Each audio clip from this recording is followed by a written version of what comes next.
This video is gonna demonstrate how to use the TI-83 or 84 to find the optimum value. Could be a maximum, could be a minimum of a function using its derivative. Okay, so I've got a problem here from AP Classroom. Calculators allowed, and it says consider all right circular cylinders for which the sum of the height and the circumference is 30 centimeters. Okay, so first thing is I've written that out, right? Basically, it's saying that 30 is equal to the height plus the circumference. We know the circumference of a circle is 2 pi r. Okay, so I've written that equation out. Given that information, it says what is the radius of the one, meaning the cylinder, that has a maximum volume. Okay, so this is telling us we've got to write a volume equation. We've got to find the max value of that, and then list or determine the radius that produces that max volume. Okay, so if I go back to this equation that I had, well, we know that volume is equal to pi r squared times h if we have a cylinder, right? This is the area of the base times the height. If we take this information and we solve for height, we could write that height's equal to 30 minus 2 pi r, and then I'm going to substitute that in there. So now our volume equation becomes pi r squared times, in parentheses, 30 minus 2 pi r. Okay? And what I want to show you on the calculator is how to find the derivative of that, graph it without even having to use calculus. The calculator could do that for us. And then from the graph, determine the radius that produces the max volume. Okay? So the first step is I'm going to put this equation into the calculator. I'm going to change r to x, but it's the same thing.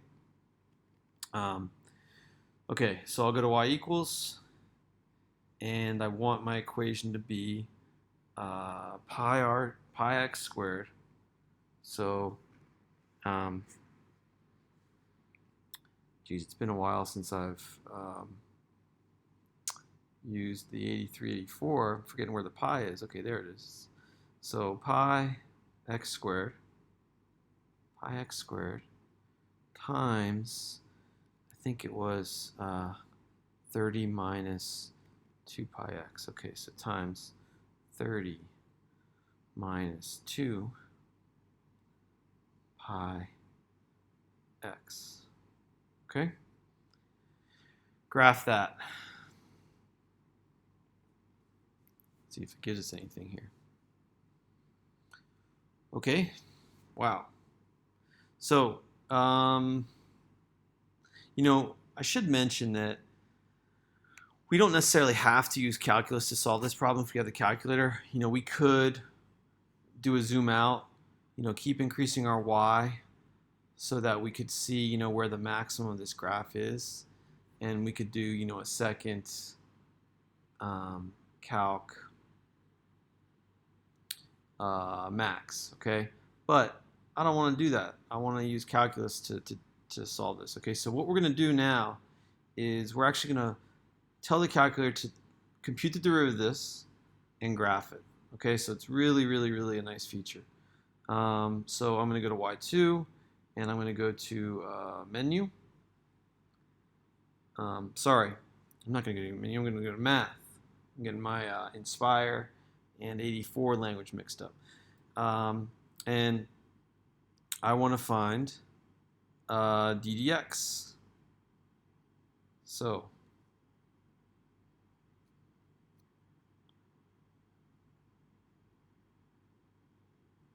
okay, let's choose option 8. Okay, that was numerical derivative. So now I'm not going to find the derivative number though. Basically, I'm going to say, okay, take ddx of this function. What's cool is I don't have to type this whole thing in. I can just basically tell the calculator y1. The way I do that is I go to the vars menu, and I go to y vars, and I select function, which is 1, and then I select y1, which is also 1. Okay, so now this is telling the calculator, take the derivative with respect to x of y1, which is this, and now this is where it's going to be different. Instead of putting a number in here, I'm just going to say let x equal x, and graph. Okay, and what hopefully we'll see is the derivative of that blue graph coming up as red. And it's slow, okay, but it's happening. All right, now if we want, we could zoom out and just be sure that there's, no more of this graph way to the right, okay? So, you should always check for that. But I think given the problem, right, if I go back, the sum of the radius, or excuse me, the sum of the height and the circumference is only 30, so, our numbers are going to be that big. So I'm going to keep this for now. Okay, I know it's right because I've done this already, but yeah, don't forget that. That could be a trick that they give is, for you to have to manipulate the window. But basically now I have in red the derivative of volume. Okay, I want a max. So if we're looking, it looks like the derivative has a 0 here, and the derivative has a 0 here. Now this, number one, it looks like it's very close to 0, so that doesn't make any sense. But the other thing we can tell is that at this 0, whatever the x value is, the derivative is going from negative to positive. Okay, that means it's going to produce a min. We don't want that. We want a maximum, which means as it does here, our derivative should go from positive values through 0 to negative values. So if the derivative is going from positive to negative here, it means the function has a max. So basically, I just want to find that 0.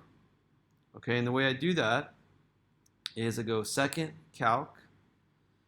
I want a 0 now, so I'm going to choose option 2. The left bound, well, I can actually type in a number. I like this about the 83, 84. So 1, 2, 3. I'm just going to choose my left bound as 3. Hit enter. Okay, and then my right bound I'm going to choose as 4. So I don't have to move this cursor. Hit enter. Okay, you can see that the 0 is between those 2 points, so we're good to go. The guess, I'm just going to hit enter.